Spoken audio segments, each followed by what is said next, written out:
Have you ever wondered what it actually means to remove sound from a space?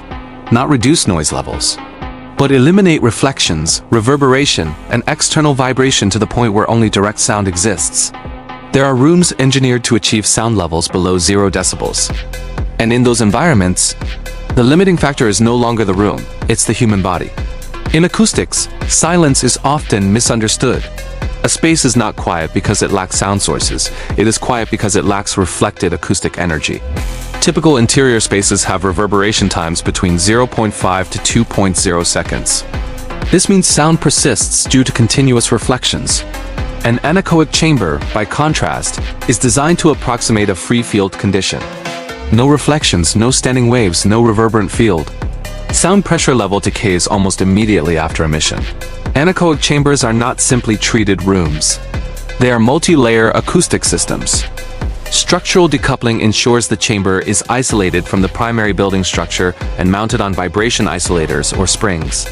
This eliminates structure-borne transmission, especially in low frequencies. Most chambers use a double or triple shell construction. This creates high transmission loss values.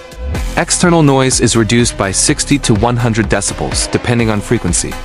Internal absorption geometry involves interior surfaces covered with fiberglass or mineral wool wedges.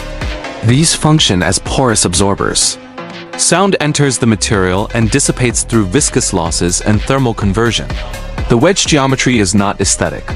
It is calculated based on quarter wavelength principles. To absorb a frequency effectively, the wedge depth must be approximately a quarter of the wavelength.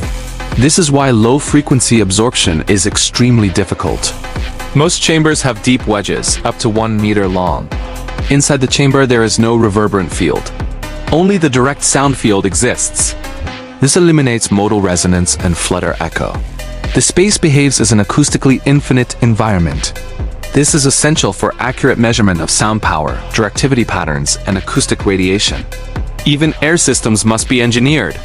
Standard AVOK systems introduce turbulence noise and mechanical vibration. Chambers use acoustic baffles and low-velocity airflow. Noise levels from ventilation must remain below the chamber's noise floor. The human auditory system depends on reflections for spatial orientation. Without them, auditory localization collapses.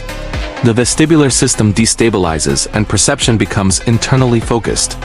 This leads to a heightened awareness of physiological sounds.